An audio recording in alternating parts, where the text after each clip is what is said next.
ነጻነትና እኩልነት ፓርቲ በአማራ ክልል በተለያዩ የምርጫ ክልሎች ምርጫው እንዲደገም ምርጫ ቦርዱን ጠየቀ። በትግራይ ይፋ ያልተደረገ ጦርነት ተጀምሯል ሲሉ በክልሉ የሚንቀሳቀሱ ሁለት የፖለቲካ ፓርቲዎች ለአዲስ ማለዳ ተናገሩ። በአማራ ክልል ለተወሰነ ጊዜ ቆሞ የነበረው የሰዎች ለእስር መዳረግ ከባለፈው አርብ ጀምሮ በድጋሚ በማንሰራራቱ ከፍተኛ የእስር መበራከት እየታየ መሆኑን ምንጮች ለአዲስ ማለዳ ገለጹ። በዩክሬን ላይ በተፈጸመው የሩሲያ ጥቃት ቢያንስ 12 ሰዎች ሲገደሉ በደርዘን የሚቆጠሩ ደግሞ ቆሰሉ። ጤና ይስጥልኝ አዲስ ማለዳ ተከታታዮች፣ ዕለታዊ ዜናችን ተጀምሯል። በመግቢያችን ላይ ያስተዋወቅናችሁን ጨምሮ ሌሎች ዘገባዎችን ይዘናል። አብረን እንቆይ።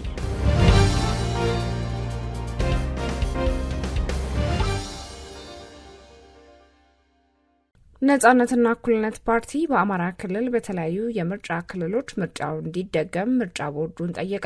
በአማራ ክልል በተለያዩ የምርጫ ክልሎች ከፍተኛ የሕግ ጥሰቶች፣ የኃይል እርምጃዎችና ማጭበርበሮች ተፈጽመዋል ያለው ነጻነትና እኩልነት ፓርቲ የምርጫው ውጤት ተቀባይነት ስለሌለው ሂደቱ በአስቸኳይ ተመርምሮ ምርጫው እንዲደገም ጠይቋል። ፓርቲው ብሔራዊ ምርጫ ቦርድ ጉዳዩን አጣርቶ ሕጋዊ እርምጃ እስኪወስድ ድረስ ጊዜያዊ ውጤት ከመግለጽ እንዲቆጠብም አሳስቧል።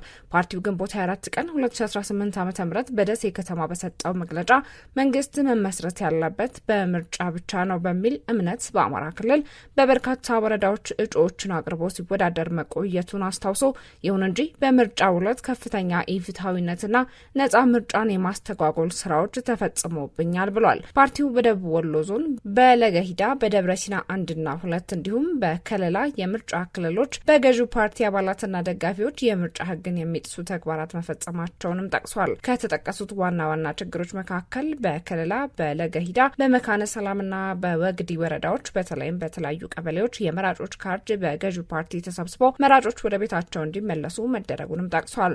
በምርጫ ጣቢያዎችና በአካባቢዎች እኛን ምረጡ በማለት ቀጥተኛ ቅስቀሳና በግዳጅ ማስመረጥ ስራ መከናወኑንና ለምርጫ ቦርድ የተደረጉ የስልክ ጥሪዎችም አድሏዊ ምላሽ እንደተሰጣቸውም አመልክቷል። በወግዲ ከተማ ሰርቶ ማሳያና ማህደረ ሰላም ቀበሌዎች ከቀኑ 3 ሰዓት ከ35 ጀምሮ የሞርተር ተኩስ በመከፈቱ የምርጫ ጣቢያዎች ተደናግጠው መዘጋታቸውንና ከሰዓታት በኋላ ሲከፈቱ ኮረጆዎች ሞልተው መገኘታቸውንም ፓርቲው በዝርዝር አስታውቋል። በቃሉ 2 የምርጫ ክልል ገርባ አካባቢ ያሉ 4 ጣቢያዎች ሙሉ በሙሉ በፖሊስና በቀበሌ አመራሮች ቁጥጥር ስር እንደነበሩ የገለጸው መግለጫው የጸጥታ አካላት ከምርጫ ጣቢያ 500 ሜትር መራቅ አለባቸው የሚለው ሕግ መጣሱንም ጠቁመዋል።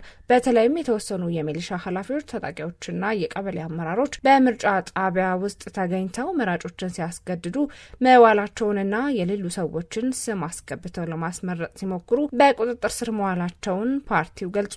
በተመሳሳይ በደሴ ከተማ የምርጫ ክልል የገዢው ፓርቲ አመራሮችና ካድሬዎች ከታዛቢ ውጪ በምርጫ ድንኳኖች ውስጥ በመገኘት ጫና ማድረጋቸውን፣ የተወሰኑ የምርጫ አስፈጻሚዎች ራሳቸው በሚስጥር ድምጽ መስጫ ሳጥን ውስጥ በመግባት መምረጣቸውንና በጣቢያው ተገኙ ከ50 እስከ 200 የሚደርሱ መራጮችን ድምጽ እኛው እናስገባለን በማለት አስፈጻሚዎችን ማስገደዳቸውን በመግለጫው ይፋ አድርጓል። በመጨረሻም በባህር ዳር ከተማና ዙሪያው ገና ከቅስቀሳ ወቅት ጀምሮ ወከባ ይፈጸም እንደነበር የጠቀሰው ነጻነትና እኩልነት ፓርቲ በምርጫው ዕለት ደግሞ ህጋዊ የታዛቢ ባጅ ያላቸው 70 የሚሆኑ የፓርቲው ታዛቢዎች ከምርጫ ቦርድ ሰራተኞችና ከጸጥታ አካላት ጋር በመተባበር በህገወጥ መንገድና ስብዕናቸውን በሚነካ መልኩ ከጣቢያዎች እንዲባረሩ መደረጉን ገልጿል። በተጨማሪም የተወሰኑ ሴት መራጮች በድምጽ መስጫ ወረቀት ላይ የሞሉትን እንዲሰርዙ ለማድረግ ጾታዊ ትንኮሳና ዘለፋ እንደተፈጸመባቸውም ፓርቲው አክሎ አውግዟል። እነዚህ የተከናወኑ ተግባራት በሙሉ የምርጫውን ነጻነት፣ ፍትሐዊና ተአማኒነት ሙሉ በሙሉ ያጠፉ በመሆናቸው የምርጫ ቦርድ አስፈጻሚዎች ገለልተኛ አለመሆናቸው በተግባር በመታየቱ የምርጫው ሂደት በድጋሚ እንዲካሄድ ፓርቲው አበክሮ ጠይቋል።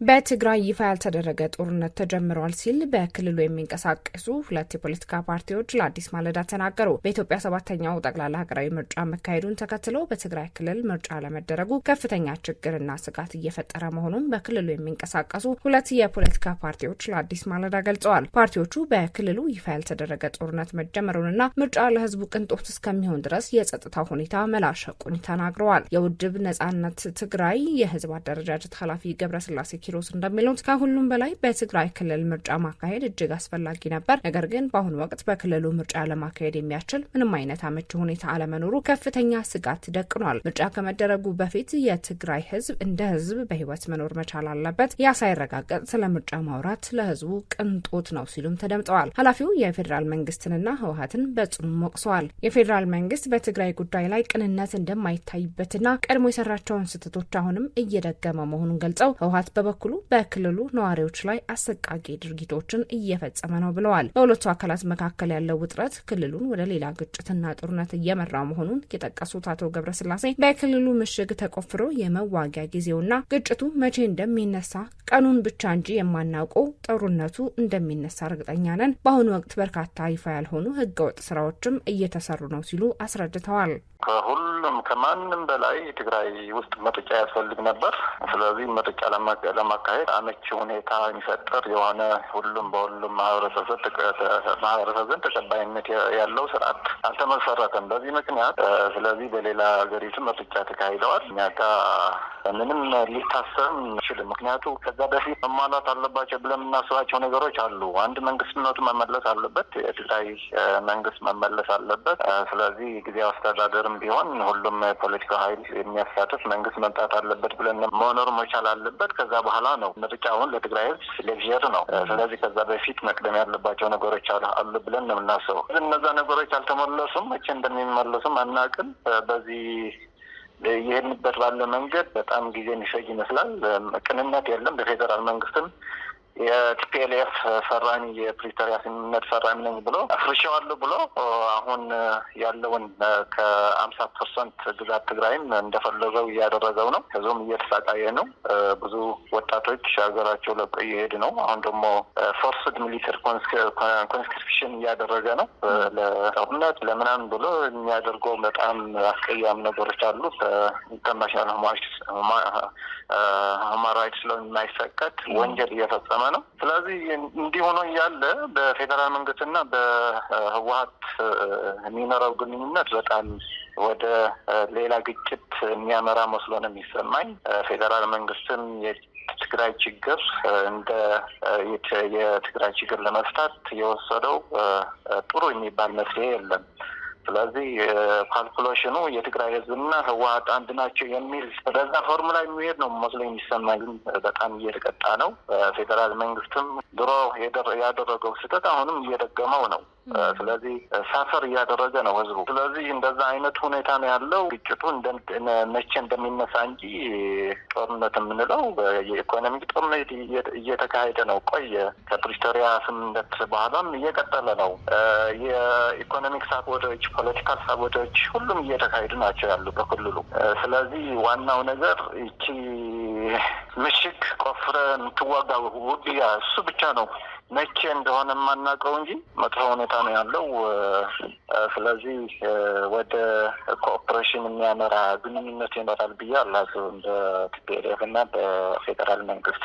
በተመሳሳይ በትግራይ ምርጫ ለመደረጉ የትግራይን ህዝብ በሀገሪቱ የፖለቲካ ተሳትፎ ውስጥ እንደሌለው አድርጎ የሚያሳይ ነው ያሉት ደግሞ የስምረት ፓርቲ የኮሚኒኬሽን ባለሙያ ሀለፉም ርኤ ናቸው። ህዝቡ ህጋዊ ውክልና አላገኘም ማለት በክልሉ ውስጥ ምላሽ ለሚሹ ጥያቄዎች የሚጠይቅበት ምንም አይነት መብት እንዳይኖረው ያደርጋል ሲሉም ስጋታቸውን አክለዋል። ህወሓት ከዚህ ቀደም ምርጫ አይደረግም ሲል እንደነበር ያስታወሱት ሀለፉም አሁን ላይ ግን በክልሉ ህጋዊ ሳይሆን ራሱን እንደ መንግስት ቆጥሮ የካቢኔዎች ሹመት ማጽደቁ ስርዓት አልበኝነት መሆኑን ገልጸዋል። በክልሉ ያልተነገረለት ጦርነት መኖሩን የጠቀሱት የኮሚኒኬሽን ባለሙያው የትግራይ ህዝብ በሰላም ተኝቶ አድሮ አያውቅም፣ በትልቅ ጭንቀት ላይ ነው ካሉም በኋላ በክልሉ ምርጫ እንዳይደረግ አስቀድሞ የተሰራ ሴራ ስለመኖሩም ተናግረዋል። በመጨረሻም ሁለቱ የፖለቲካ ፓርቲ አመራሮች በምርጫ መሳተፍ የህዝቡ ህገ መንግስታዊ መብት ቢሆንም አሁን ባለው ነባራዊ ሁኔታ ግን መብቱን ማስከበር አልተቻለም ብለዋል። በመሆኑም የፌዴራል መንግስቱ የትግራይ ህዝብ ሰላምና ህገ መንግስታዊ መብቱ እንዲከበር በትኩረት ሊሰራ ይገባል ሲሉም ጥሪያቸውን አስተላልፈዋል።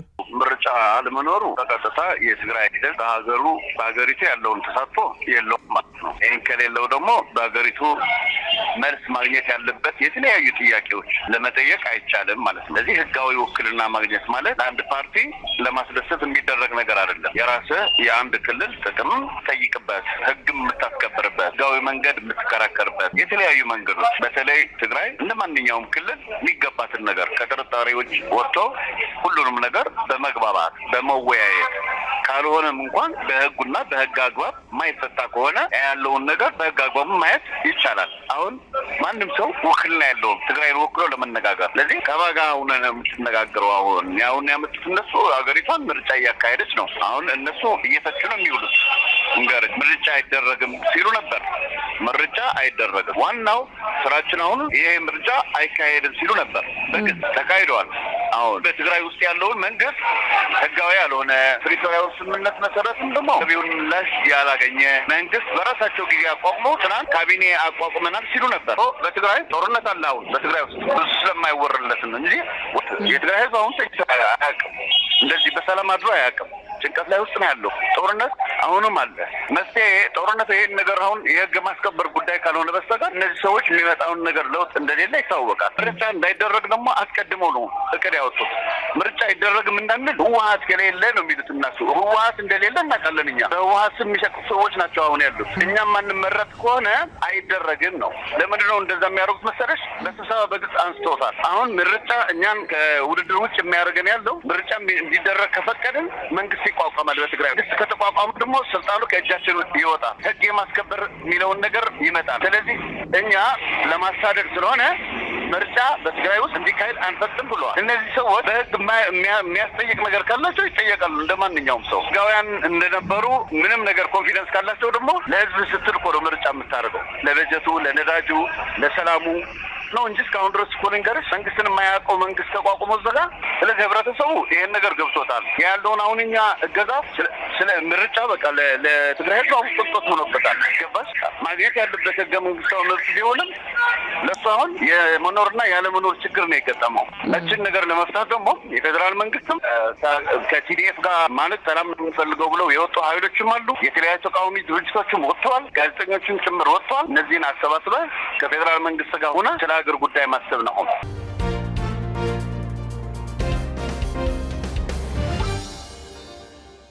በአማራ ክልል ለተወሰነ ጊዜ ቆሞ የነበረው የሰዎች ለእስር መዳረግ ከባለፈው አርብ ጀምሮ በድጋሚ በማንሰራራቱ ከፍተኛ የእስር መበራከት እየታየ መሆኑን ምንጮች ለአዲስ ማለዳ ገለጹ። በተለይም በደቡብ ወሎ ዞን መዲና ደሴን ጨምሮ በሌሎች ወረዳዎች ወጣቶችና የተለያዩ ማህበረሰብ ክፍሎች ለእስር እየተዳረጉ መሆኑን ለአዲስ ማለዳ የደረሰው መረጃ ያመላክታል። ከዚህ ቀደም በመካነ ሰላም ከተማ በርካታ ሰዎች ታስረው የነበረ ቢሆንም በቅርቡ መልቀቃቸው ይታወሳል። በተለይ በደሴ ከተማ ለእስር እየተዳረጉ ያሉ ግለሰቦች በንግድ ስራ ላይ ከተሰማሩት ጀምሮ በህዝቡ ዘንድ የሚታወቁና አቅም አላቸው ተብለው የሚታሰቡ እንደሆኑ ተገልጿል። በዞኑ ከሚገኙ ወረዳዎች መካከልም በመሀል አማራ ሳይንት ወረዳ ምርጫ ያልተካሄደ ሲሆን ከአርብ ጀምሮ የመንግስት ሰራተኞች፣ ወጣቶችና ሌሎች የማህበረሰብ ክፍሎች ለእስር መዳረጋቸው ተሰምቷል። በአጎራባቹ አማራ ሳይንት ወረዳ ደግሞ በተመሳሳይ በትጥቅ የታገዘ ግጭት የነበረ ሲሆን ምርጫውም ተስተጓጉሎ መዋሉ ታውቋል። በክልሉ በተለያዩ አካባቢዎች ከአርብ ጀምሮ በዚያ የሚንቀሳቀሱ ታጣቂ ኃይሎችና በመንግስት የጸጥታ አካላት መካከል ውጊያ እየተካሄደ እንደሚገኝም ተሰምቷል። በክልሉ በተለይ በደቡብ ወሎ ዞንና በደሴ ከተማ የተካሄደው እስር ምክንያትም በግልጽ ባይታወቅም በክልሉ በታጣቂዎች ኃይሎች የእንቅስቃሴ ገደብ መጣሉ ከተሰማ በኋላ የጀመረ መሆኑን የመረጃ ምንጮች ለአዲስ ማለዳ ተናግረዋል። በአንዳንድ ወረዳዎች ግን በየአካባቢው የሚንቀሳቀሱ የታጣቂ ኃይሎች ያሉበትን ቦታ በተመለከተ ህብረተሰቡ መረጃና ጥቆማ እንዲሰጥ የሚገደድበት ሁኔታ እንዳለ የተጠቆመ ሲሆን እስሩም ከዚህ ጋር የተያያዘ ሊሆን እንደሚችል ተገልጿል። በርካታ ቤተሰቦች ታሳሪዎች በምን ምክንያት እንደታሰሩ ለመጠየቅ ቢሞክሩም ቀጥተኛ ምላሽ እንዳልተሰጣቸው ገልጿል። ምክንያቱ በግልጽ አይታወቅም። ነገር ግን እስሩ የጀመረው ከአርብ አንስቶ ስለሆነ በምርጫው ምክንያት ሳይሆን አይቀርም የሚል ግምትም ይዘናል። የምርጫው ዕለት ሲያልፍ ይፈቷቸዋል ብለን እየጠበቀን ነው ሲሉ አንድ ቤተሰባቸው በደሴ ከተማ የታሰረባቸው ምንጭ ለአዲስ ማለዳ ተናግረዋል። ከዚሁ ጋር ተያይዞ መንግስት ጽንፈኛ ሲል የሚጠራውና ራሱን የአማራ ፋኖ ብሔራዊ ንቅናቄ በማለት የሚጠራው ኃይል ከአርብ ጀምሮ በክልሉ ላይ የእንቅስቃሴ ገደብ በመጣሉ ምክንያትም የትራንስፖርትና የሰዎች እንቅስቃሴ ተስተጓጉሎ እንደነበር ምንጮች አንስተዋል። የክልሉ ጸጥታ ቢሮ ለክልሉ መገናኛ ብዙሃን እንደተናገረው ከሆነ ደግሞም ጽንፈኛ ባላቸው ኃይሎች ላይ የተጠናከረ ዘመቻ እያካሄደ መሆኑን ገልጿል። በትናንትናው ዕለት በትግራይ ክልልና በተወሰኑ የአማራ ክልል አካባቢዎች በስተቀር አጠቃላይ ምርጫ የተከናወነ ሲሆን በበርካታ የደቡብ ወሎ ዞኖች ከፍተኛ የሆነ በትጥቅ የታገዘ ግጭት ሲካሄድ መዋሉን በአካባቢው የተገኘው መረጃ ያመላክታል። በጸጥታው ስጋት ምክንያት በፍጹም ምርጫ ያልተጀመረባቸው የምርጫ ጣቢያዎች ይፋ ያደረጉት የኢትዮጵያ ብሔራዊ ምርጫ ቦርድ ሰብሳቢ ትናንት እኩለ ቀን በሰጡት መግለጫም 143 የምርጫ ጣቢያዎች ያለመከፈታቸውን ተናግረዋል። በተጨማሪም ቅዳሜ ምሽት በጎንደር ዩኒቨርሲቲ ተማሪዎች ተሰብስበው የእግር ኳስ ጨዋታ በሚመለከቱበት ወቅት የቦምብ ፍንዳታም ተከስቷል። ለአዲስ ማለዳ ከቦታው መረጃ የሰጡ አንድ ምንጭ በበርካቶች ቆስለው ወደ ሆስፒታል ሲወሰዱ አይተናል። የሞቱት 2 ናቸው ይባላል። ነገር ግን ሰው በተሰበሰበበት ቦታ ላይ እንዲህ አይነት ቦምብ ወድቆ እንዴት የሟቾች ቁጥር 2 ብቻ ይሆናል? በአሁኑ ወቅት በአካባቢው ላይ ከፍተኛ ቁጥር ያለው የጸጥታ ኃይል ሰፍሮ ይገኛል ሲሉም ተናግረዋል። በትናንትናው ዕለት ጠቅላይ ሚኒስትር አብይ አህመድ ስለ ምርጫውና ስለ ሰላም ሁኔታው ንግግር ባደረጉበት ወቅት በመቶዎች የሚቆጠሩ ቦምቦችን ስንለቅም ቆይተናል ማለታቸውም ይታወሳል። ይሁን እንጂ ዩኒቨርሲቲው ከዚህ ቀደም ተማሪዎች ላይ ጉዳት በሚደርስበት ወቅት መግለጫ የማውጣት ልማድ የነበረው ቢሆንም ስለዚህኛው ክስተት እስካሁን የሰጠው ይፋዊ ምላሽ የለም። በክልሉ ባለው ከፍተኛ የጸጥታ ስጋትና አለመረጋጋት ምክንያት በ8 የምርጫ ክልሎች ላይ ምርጫ እንደማይካሄድም ምርጫ ቦርድ ማስታወቁ ይታወሳል። በትናንትናውም ቦርዱ ይፋ ያደረገው መረጃ ይህንኑ ያመለክታል። አዲስ ማለዳ ለደቡብ ወሎ ዞን የህዝብ ግንኙነት መረጃ ለማግኘትም ተከታታይ ቀናትን ሞክራለች። በመጀመሪያ ቀን ቡድን መሪ ተወካይ የሱፍ መሐመድ ዘንድ ስልክ የደወለች ሲሆን በዚህ ጉዳይ ላይ ዋና ኃላፊውን ብታወሩት ይሻላል በሚል ምላሽ የሰጡ ሲሆን ኃላፊ ብለው የሰጡን ስልክ በተደጋጋሚ ቢሞከርም አይሰራም። አዲስ ማለዳም በዛሬው ዕለት ለቡድን መሪው በተደጋጋሚ በመደወል ስልኩ ቢነሳም መልስ ከመስጠት ተቆጥበዋል። በመሆኑም መረጃውን ማካተት አልቻለችም።